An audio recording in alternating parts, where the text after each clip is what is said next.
So let's think about this a little deeper. Do you get to go to school or do you got to go to school? Well, you could argue government schools, you got to go.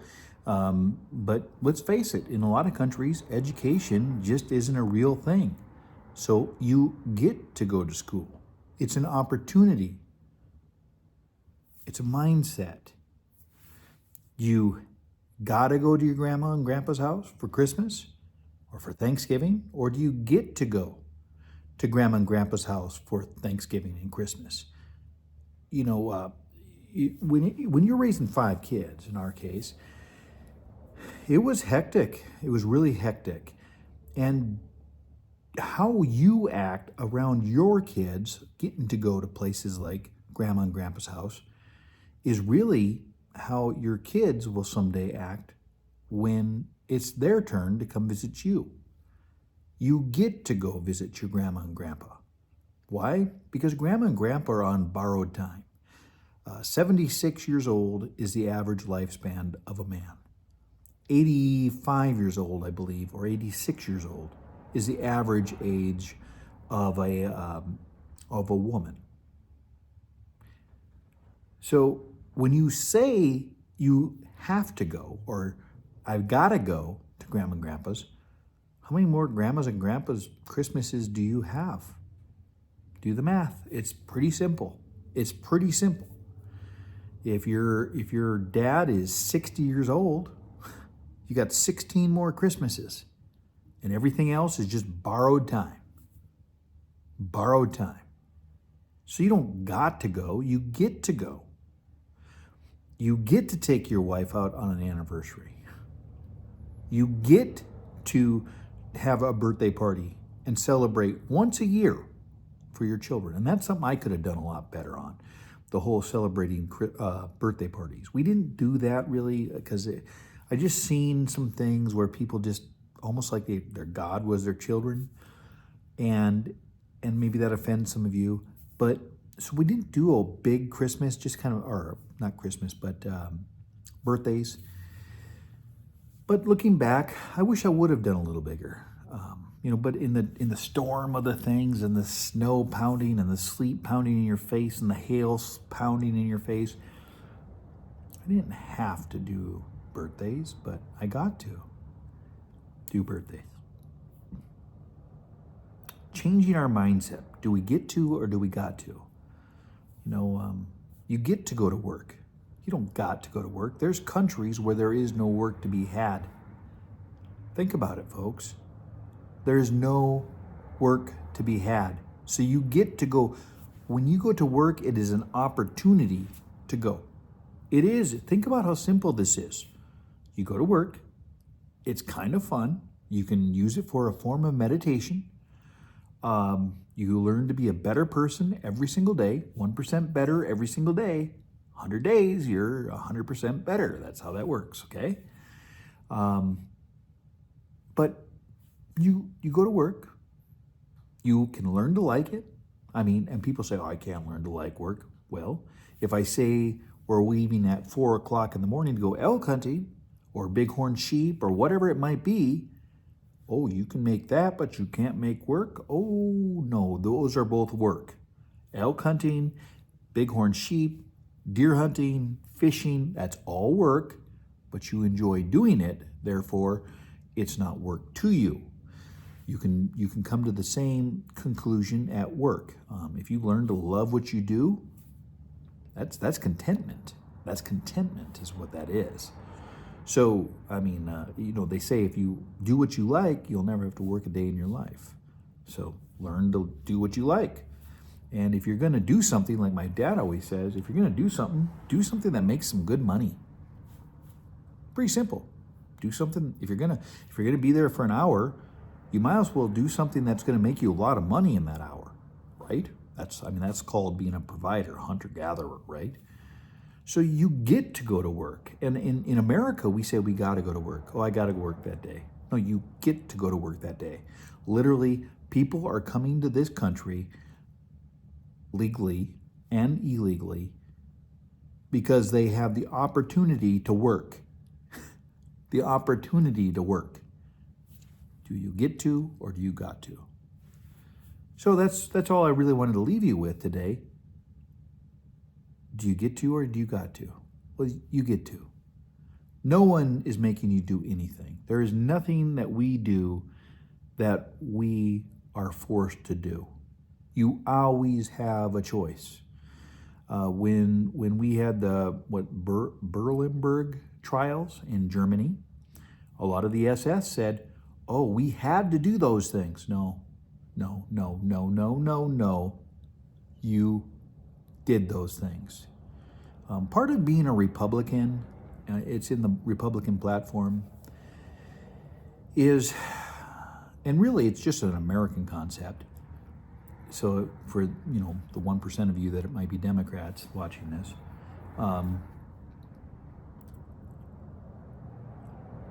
could go down a rabbit hole on that. Personal responsibility and owning one's actions. Personal responsibility and owning one's actions. Very important concepts. So no one forced you to do anything. No one forced you to be late. No one forced you to be early. You decide those things. And changing our mindset about things is the ticket. And you can lie to yourself. You know, the old saying is you can lie for yourself for the good and bad. But whether you think you can or whether you think you can't, you're right. Henry Ford said that. You always have to be careful what you say when no one's around. If you stub your toe and curse yourself, or if you stub your toe, go, "Oh, thank you, Lord, for that not being as bad as it could have been." You hit your shin on the back of your pickup or something on the equalizer hitch. Rolling up an extension cord and the end hits you know where. "Oh, thank you, Lord, that it wasn't harder than it was." You have to be careful what you say when no one else is around. Why? Because you're always listening, and you're the easiest to fool. I'm the easiest to fool, and I'm always listening. "That was stupid, Luke." Dumb Luke. No. No. No, no, no. You don't want to create a culture of that. What will happen is your children will end up mimicking that, and then you will see the weeds in their garden growing, and guess where they blew in from? You. And people say, "Well, my dad did that, my grandpa, my mom did." No, you did it. Personal responsibility. This is something that's very tricky in our society today because no one wants to take any responsibility. They want to blame everybody for something. I want to blame people for bad decisions I made in my life. Not wise. I will never get better if I think that. I watch Elon on a lot of these things, Elon Musk, and you talk about a smart guy. The way he corrects himself on the fly is almost uncanny. I mean, it's unbelievable, really. Of course people would want to work for him. Why wouldn't they want to work for him? He is absolutely a neat guy. He corrects himself nonstop. There was an interview of him, let's see, I'm going to get it a little wrong. He was showing somebody his rocket, his number one rocket, okay? And they said, "Well, aren't you a little, leery that someone else could take this technology?" He goes, "Well, of course they could take this technology. But if they did, they might improve it, and then we'd both be smarter because of it."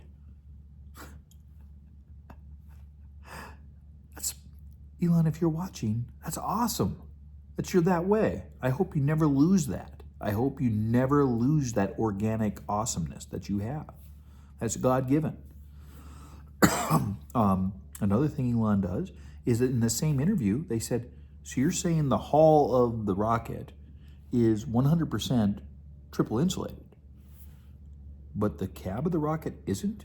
And he goes, "Yeah, no, it's not." Takes 5-6 steps, and he turns around and goes, "That's a very good point. We will fix that. Thank you for bringing that to my attention. That's a good idea." Wow. They asked Elon, when he threw the steel ball, threw the steel ball at the Cybertruck. Mr. Elon, if you're watching, that Cybertruck is very ugly.